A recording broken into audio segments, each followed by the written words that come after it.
the latest issue about G20 is the invitation card which says Bharat and not India. Now that is the latest thing, that is G20 going to reposition India as Bharat and not India as India? No, India, that is Bharat. It is there in the constitution. Please, I would invite everybody to read it. So it's not something which is new, it is something which existed in the constitution, and so you didn't do, it's not a new roll of dice. No, I think when you say Bharat, in a sense a meaning and a understanding and a connotation that comes with it, and that is reflected in our constitution as well. I'll begin with asking you about the G20 having this 20 largest economies, and so will the New Delhi meeting reposition finance infrastructure frameworks to stimulate global growth, or like in the past is it going to be for the growth of just a few? Well, first of all, Smita, good to talk to you, and as you can see, this is like the home stretch. Everything is getting ready, the negotiators are negotiating, the people who are trying to get the arrangements done are working at it. So it's really at this moment very, very focused time for us. But still, I think it's important people have a sense of what is going on. My reading right now of the G20 is that there are a whole lot of issues. Some are longer term structural, meaning that they've been discussed before, including at earlier G20s. Some are more emergent. They are issues of the last year, maybe the last 2-3 years, which have again come to head, whose stress impact on countries is very high. So you're going to get really a mix of issues that the world is looking at. And a lot of this, the burden is on the global south, on developing countries. One very important message for us is focus on the global south. But there is a larger context. The context is of a very turbulent global environment. The impact of the COVID, impact of the Ukraine conflict, issues like debt which have carried on for some time, and by the way, climate disruptions which are today affecting the economy as well.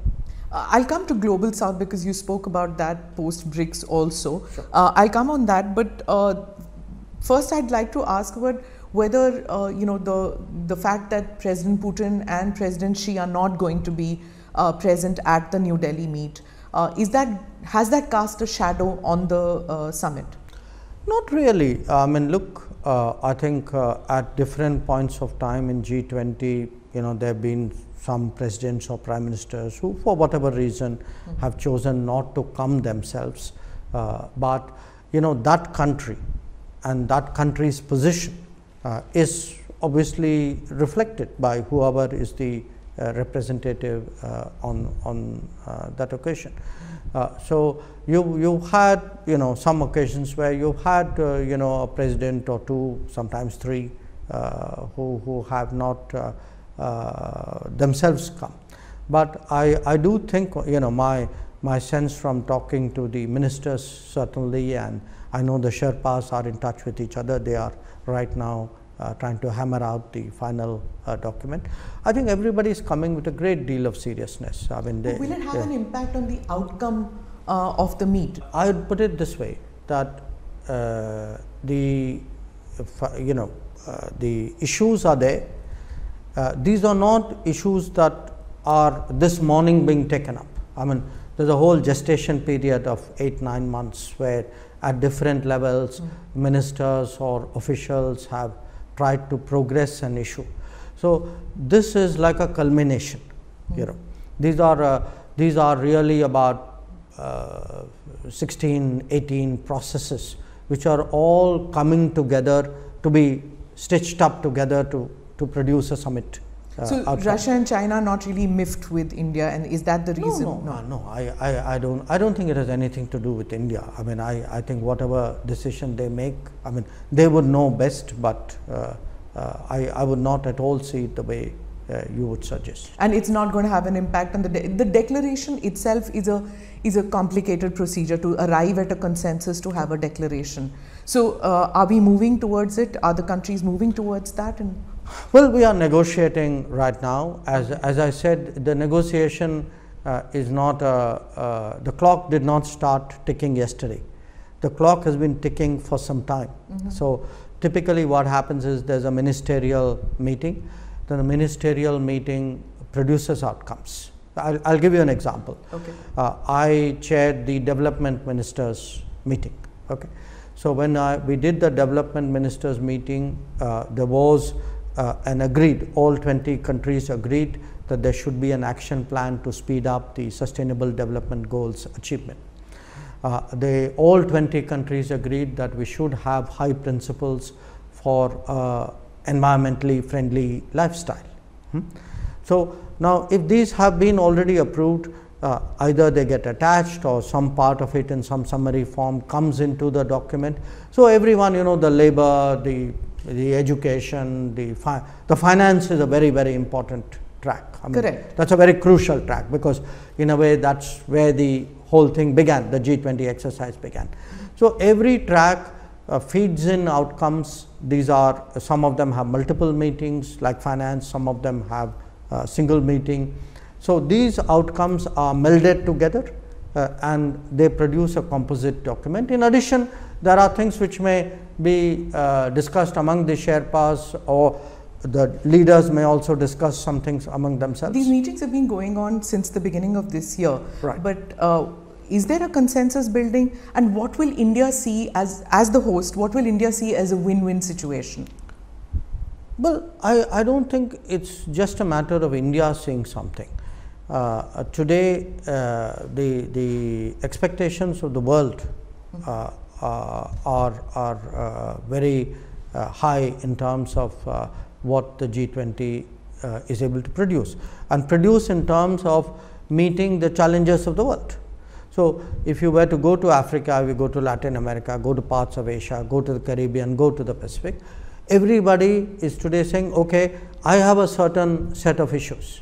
I have a debt problem, I have a trade problem, I have a health access problem, I have a green development resourcing problem. So what will the G20 do for me?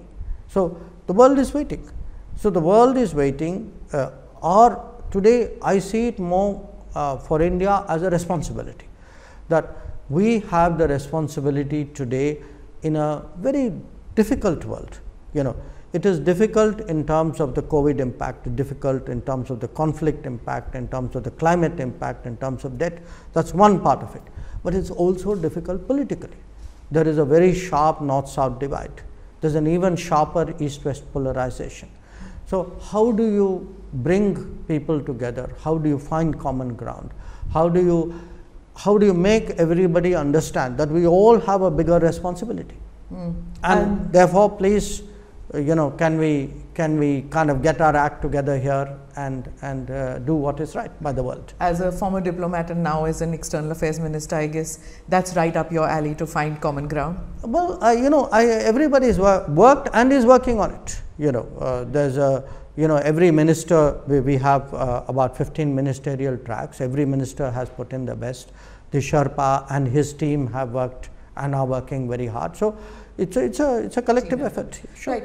You've just come back from BRICS. Yeah. You're heading for the ASEAN Summit, East Asia this Summit. Evening. Yeah. So that's the East Asia Summit, and then is the G20. It's a packed schedule. You spoke about Global South. You spoke about the divide between the East and West, between the North and South, and trying to find common ground. Do these countries see India as a voice? You said represent the Global South. Do these countries who are participating in these fora, do they see India as a credible voice within the fora? The Global South countries? Yes. I would certainly hope so, for this reason. There have been G20 summits before. No other G20 presidency made an effort to get together the developing countries who are not on the table and say, please come sit with us, tell us what are your concerns, and we will distill those concerns and place it before the G20. That's a very unique exercise. Nobody has done it before. So if we have taken the trouble, and we meaning here Prime Minister Modi himself, if 125 countries have been consulted, feel today, yes, what we told India, India has promised us that they will put that issue on the table. I think they have a lot of expectation of India.